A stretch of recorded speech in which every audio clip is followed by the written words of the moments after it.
मी राजेश जव्हार माहेश्वरी नागरी सहकारी पतसंस्थेचा चेअरमन.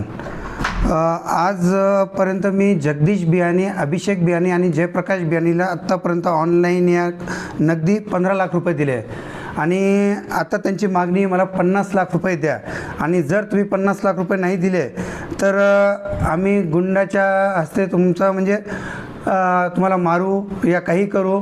या आमच्या जेलमध्ये आता एवढ्या ओळखी झाल्या आहेत की बघायचं काम नाही आहे. या आम्ही तुमच्यावर ॲट्रॉसिटी करू, विनयभंगाचा गुन्हा दाखल करू. आम्ही जेलमध्ये जाऊन आलेलो आहेत. आमच्या नादी तुम्ही लागू नका. आम्हाला पैसे पाहिजे, नाही तर तुझ्या आणि तुझ्या कुटुंबाला खलास करू, एवढी अशी आम्हाला त्यांनी धमकी दिलेली आहे. आणि सविस्तर मी परळी शहर पोलीस स्टेशनमध्ये पण अर्ज दिलेला आहे, निवेदन दिलेलं आहे. मुख्यमंत्री, उपमुख्यमंत्री सगळ्यांना दिलेलं आहे निवेदन. तुम्ही आता पण याला 15 लाख दिले, कशामुळे दिले होते? मानवतेच्या दृष्टिकोनातून मी यांना 15 लाख रुपये दिले होते. कधी काही कोणाचं काम पडायले, कोणी काही काम पडायले. जसं मागे 1-2 वेळेस त्यांचे म्हणजे मेडिकलचे काम होते, त्यावेळेस मी त्यांना मदत करत होतो. आणि जेव्हापासून मी त्यांची मदत बंद केली तेव्हापासून त्यांनी मला माझ्या बँकेच्या ब्लॅकमेलिंग करायला लागले माझ्या बँकेसाठी मला. आणि ते बँकेचे सभासद नाही, ठेवीदार नाही, डिपॉझिट नाही, त्यांच्या बँकेशी अर्थार्थी काही संबंध नसताना बँकेची नाहक बदनामी करतात ते लोक. तुमचे कोण नातेवाईक आहेत? आमचे नातेवाईक म्हणजे फार दूरहून नातेवाईक असे आजच काही नाही आहे. फार हां घरचे फॅमिली रिलेशन आहेत आमचे, त्यांचे होते, आता नाहीत ना, आता होते. धमकी देण्याचे काय नाव आहे? जयप्रकाश बियाणे, अभिषेक बियाणे आणि जगदीश बियाणे. ऐकलेल्या पोलीस प्रशासनानं कशा पद्धतीमध्ये तुमच्या अर्जावर कारवाई वगैरे केली? मी अर्ज दिला आहे, त्यांनी बहुतेक त्यांना बोलून काहीतरी समज दिली असं मला कळलं आहे.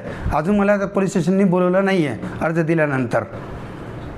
त्यांना समज दिल्याच्या नंतर परत तुम्हाला म्हणजे असं धमकावलं वगैरे असा काही प्रकार झाला? नाही, म्हणजे असं डायरेक्ट धमकावत नाही. असे 2 लोक कुठेतरी भेटतात, बघतात की असं ते मला मारतील, इशारेबाजी करायलेत, म्हणजे टॉर्चर करायलेत तुम्हाला. तुम्ही ते सांगितलं होतं की तुमच्या पतसंस्थेबद्दल अर्ज दिला होता? हो, त्यांनी एअर ऑफिसला दिला. ज्यांना मी पैसे बंद केल्यानंतर त्यांनी बँकेमध्ये एअर ऑफिसला अर्ज दिला DDRकडं की आमच्या बँकेत घोटाळा आहे 8 कोटीचा, इकडं तिकडं, म्हणजे काय खूप नाण्यावित त्यांनी आमच्यावर आरोप केले. मग आम्ही एअर ऑफिसला व्यवस्थित पत्र दिलं, त्यांचं समाधान झालं. पण बियाणी कंपनीचं समाधान नव्हतं. ते म्हटलं की आम्ही बँकेसमोर येऊन आत्मदहन करू.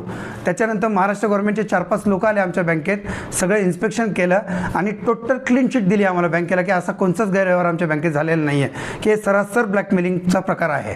याच्यावर हे सिद्ध होत आहे. काय तुमची मागणी काय असणार आहे? आमची मागणी काहीच नाही. आमच्या जीवाला काही कमी जास्त धोकावर काही झालं तर संबंधित या 3 लोकांना तुम्ही जिम्मेदार पकडण्यात यावा.